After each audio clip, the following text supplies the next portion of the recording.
Tamil News. டிபிசியின் தலைப்புச் செய்திகள். புலம்பெயர் தமிழ் சமூகத்தின் மத்தியில் உள்ள சில குழுக்களும் இலங்கையில் இந்தியாவிலும் உள்ள தமிழ் அரசியல்வாதிகளும் செய்து வருகின்ற பாரிய மோசடி அம்பலம்.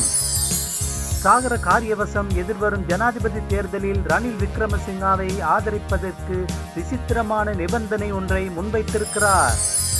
தற்போதைய ஜனாதிபதியின் பதவிக்காலம் தொடர்பில் வர்த்தக பிரமுகரான சி.டி. லெனாவை என்பவர் உயர் நீதிமன்றத்தில் அடிப்படை உரிமை மனு ஒன்றை தாக்கல் செய்திருக்கிறார். ஜனாதிபதி வேட்பாளராக களமிறங்குமாறு வேண்டுகோள் விடுக்கப்பட்டால் நாட்டு மக்களுக்காக தான் களமிறங்க தயாராக இருப்பதாக மீஹிந்தலை ரஜமகா விகாரையின் விகாராதிபதி வலவா கெங்குனுவேவ தர்மரத்ன தேரர் அறிவித்திருக்கிறார். முதுபெரும் தமிழ் தலைவர் ரா சம்பந்தன் அவர்களின் மறைவை அடுத்து காலியான பாராளுமன்ற ஆசனத்துக்கு சண்முகம் குகதாசன் நியமிக்கப்பட்டிருக்கிறார். புதிய ஜனநாயக மார்க்சிச லெனினின் கட்சி இன்று தனது 46வது ஆண்டினுள் காலடி எடுத்து வைக்கிறது. யாழ்ப்பாணம் புங்குடுதீவு குறிக்கட்டுவானில் இருந்து நைனாதீவுக்கு பொருட்களை ஏற்றிச் சென்ற படகொன்று நேற்று கவிழ்ந்ததில் ஒருவர் உயிரிழப்பு. நாளை பிரிட்டனில் பொதுத் தேர்தலில் மக்கள் வாக்களிக்கிறார்கள். கருத்து கணிப்புகளில் தொழில் கட்சியே முன்னிலையில் நிற்பதாக கார்டியன் பத்திரிகை தெரிவித்திருக்கிறது. வணக்கம். நீங்கள் இணைந்திருப்பது டிபிசியின் தமிழ் மாலை செய்திகளுடன். இனி விரிவான செய்திகளை பார்ப்போம். புலம்பெயர் தமிழ் சமூகத்தின் மத்தியில் உள்ள சில குழுக்களும் இலங்கையிலும் இந்தியாவிலும் உள்ள தமிழ் அரசியல்வாதிகளும் செய்து வருகின்ற பாரிய மோசடியை அம்பலப்படுத்தியிருக்கும் விடுதலை புலிகள் இயக்கத்தின் தலைவர் வேலுப்பிள்ளை பிரபாகரனின் குடும்பத்தினர் மோசடி கும்பல்களிடம் ஏமாற வேண்டாம் என்று உலகம் பூராவும் உள்ள தமிழர்களிடம் வலியுறுத்தி கேட்டிருக்கிறார்கள். டென்மார்க் நாட்டில் வாழும் பிரபாகரனின் தமையனார் மனோகரனின் புதல்வர் கார்த்திக் மனோகரன் வழங்கிய பிரத்யேக பேட்டியொன்று இன்றைய தினம் கொழும்பு டெய்லி மிரர் பத்திரிகையில் பெரும் முக்கியத்துவத்துடன் வெளியிடப்பட்டிருக்கிறது. பிரபாகரனை உயிருடன் வைத்திருப்பதற்கு சேகரிக்கப்படுகின்ற எந்த பணமும் அவரது குடும்பத்துக்கோ அல்லது இலங்கையின் வடக்கில் வறிய மக்களுக்கோ அல்லது அவலப்பட்டு கொண்டிருக்கும் மக்களுக்கோ செல்வதில்லை என்று கூறியிருக்கும் கார்த்திக், இந்திய தமிழ் தலைவரான பல நெடுமாறனும் இலங்கை அரசியல்வாதிகளான காசி ஆனந்தனும் சிவாஜிலிங்கமும் அரசியல் ரீதியாக பயனடைவதற்கும் பணத்தை சேர்ப்பதற்கும் தனது சிறிய தந்தையாரையும் அவரது மகளையும் உயிர்ப்பிக்கும் மோசடித்தனமான முயற்சியில் இறங்கியிருக்கிறார்கள் என்று குற்றம் சாட்டியிருக்கிறார். இறந்தவர்களுக்கு நாம் மரியாதை செலுத்த வேண்டும். இலங்கையில் உதவியற்றிருக்கும் தமிழ் மக்களின் லட்சியத்துக்கு துரோகம் செய்கின்ற கும்பல்களின் மோசடித்தனமான செயற்பாடுகளுக்கு ஏமாற வேண்டாம் என்று உலகம் பூராவும் உள்ள தமிழ் மக்களிடம் வலியுறுத்தி கேட்டுக்கொள்கிறேன் என்று பேட்டியில் கூறியிருக்கும் கார்த்திக், சில தமிழ் குழுக்களின் நடவடிக்கைகள் குறித்து பெரும் அதிருப்தி தெரிவித்ததுடன் முன்னாள் பாராளுமன்ற உறுப்பினர் சிவாஜிலிங்கத்துக்கு எதிராக நடவடிக்கை எடுக்குமாறு இலங்கை அரசாங்கத்திடம் வலியுறுத்தி கேட்டிருக்கிறார்.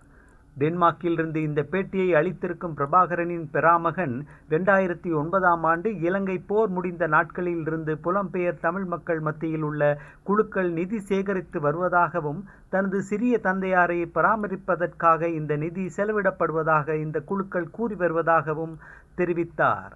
பிரபாகரன் உயிருடன் இருந்தால் இவ்வருடம் நவம்பர் 26 அவருக்கு 70 வயதாகி இருக்கும்.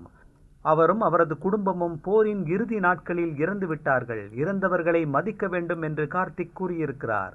அவர் வழங்கிய விரிவான பேட்டியை டெய்லி மிரர் பத்திரிகை 2 பக்கங்களில் பிரசுரித்தது மாத்திரமல்லாது முன்பக்கத்தின் தலைப்பு செய்தியாகவும் வெளியிட்டிருக்கிறது.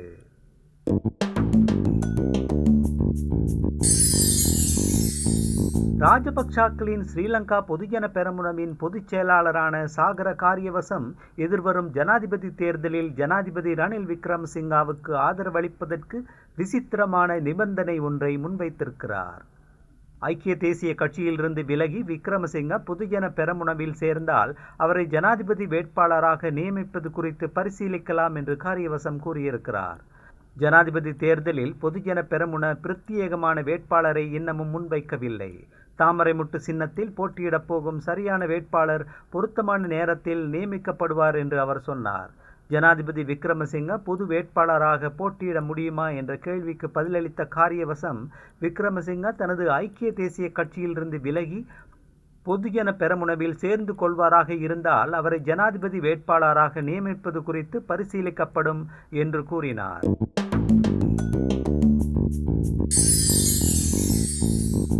தற்போதைய ஜனாதிபதியின் பதவிக்காலம் தொடர்பில் உயர் நீதிமன்றம் வியாக்கியானம் ஒன்றை தெரிவிக்கும் வரை ஜனாதிபதி தேர்தலை நடத்துவதற்கு ஏற்பாடுகளில் தேர்தல்கள் ஆணைக்குழு இறங்குவதை தடுக்கும் வகையில் உத்தரவொன்றை பிறப்பிக்குமாறு கோரி உயர் நீதிமன்றத்தில் அடிப்படை உரிமை மனு ஒன்று இன்று தாக்கல் செய்யப்பட்டிருக்கிறது.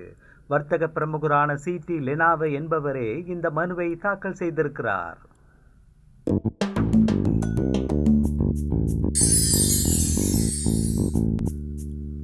ஜனாதிபதி வேட்பாளராக களமிறங்குமாறு வேண்டுகோள் விடுக்கப்பட்டால் நாட்டு மக்களுக்காக அதை ஏற்க தயாராக இருப்பதாக மிகிந்தலை ரஜமகா விகாரையின் விகாராதிபதி வலவா கெங்குனுவேவ தர்மரத்ன தேரர் அறிவித்திருக்கிறார். அரச பதவிக்காகவோ அல்லது ஜனாதிபதி பதவிக்காகவோ அல்ல, நாட்டு மக்களுக்காக எங்கும் செல்ல தயார் என்று கூறிய தேரர் ஏற்கனவே அதிகளவு கோரிக்கைகள் வந்திருப்பதாகவும் தனியார் தொலைக்காட்சி சேவை ஒன்றின் நிகழ்ச்சியில் கலந்து கொண்டு பேசிய போது சொன்னார். ஜனாதிபதி வேட்புமனு என்பது தனிப்பட்ட ஒரு விடயம் அல்ல, அது ஒரு பெரிய குழு ஒன்று சேர்ந்து தீர்மானிக்கப்பட வேண்டிய விடயம் என்றும் அவர் கூறினார்.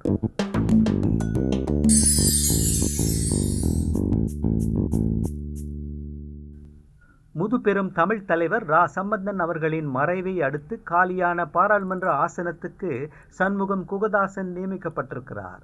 இது தொடர்பான வர்த்தமானி அறிவித்தலை தேர்தல்கள் ஆணைக்குழு இன்று வெளியிட்டது.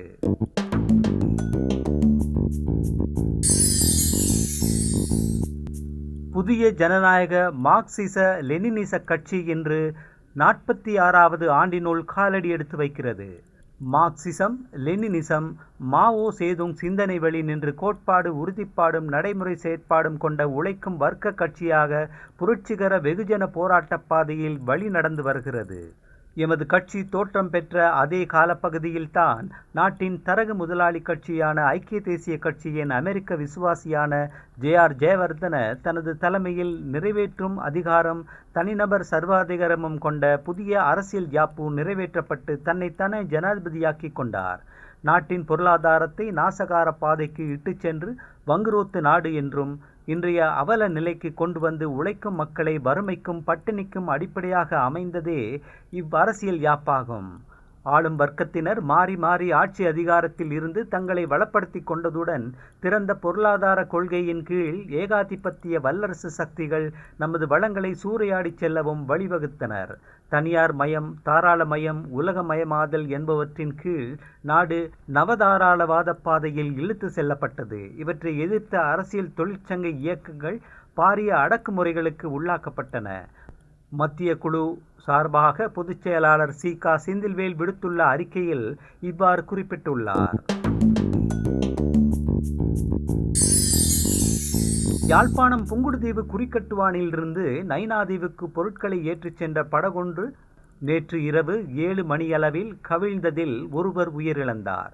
புங்குடுதீவு 3ஆம் வட்டாரத்தைச் சேர்ந்த 2 பிள்ளைகளின் தந்தையான இந்திரலிங்கம் அருண் என்பவரே கடலில் மூழ்கி உயிரிழந்தவராவார்.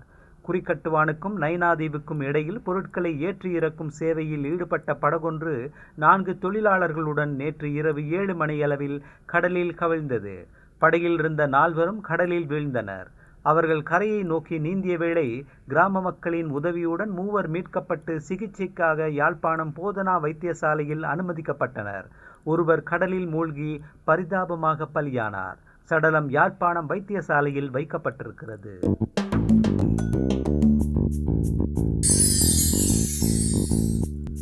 நாளை பிரிட்டனில் பொது தேர்தலில் மக்கள் வாக்களிக்கிறார்கள். கருத்து கணிப்புகளில் தொழில் கட்சியே முன்னிலையில் நிற்பதாக கார்டியன் பத்திரிகை கூறியிருக்கிறது. தற்போதைய கருத்து கணிப்புகளின் பிரகாரம் கேர் ஸ்டாமரின் தலைமையிலான தொழில் கட்சிக்கும் 40% ஆதரவும், பிரதமர் ரிஷி சுனாக்கின் கன்சர்வேட்டிவ் கட்சிக்கு 20% ஆதரவும், சீர்திருத்த கட்சிக்கு 15% ஆதரவும், லிபரல் ஜனநாயக கட்சிக்கு 11% ஆதரவும், பசுமை கட்சிக்கு 5.8% ஆதரவும் இருப்பதாக கார்டியன் கூறியது. இந்த கருத்து கணிப்புகளின் அடிப்படையில் தொழில் கட்சிக்கு பாராளுமன்றத்தின் மக்கள் சபையால் 326 ஆசனங்களும், கன்சர்வேட்டிவ் கட்சிக்கு 227 ஆசனங்களும், லிபரல் ஜனநாயக கட்சிக்கு 50 ஆசனங்களும் கிடைக்கலாம் என்று அந்த பத்திரிகை தெரிவித்திருக்கிறது.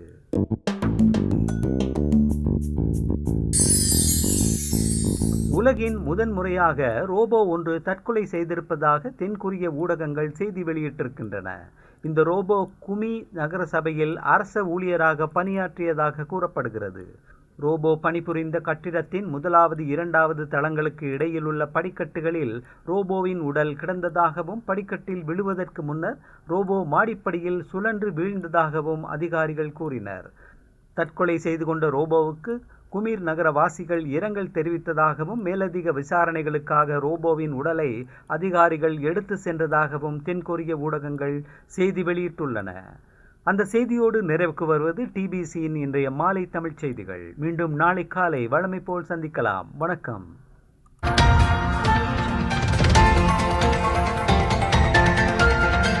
TBC Tamil News.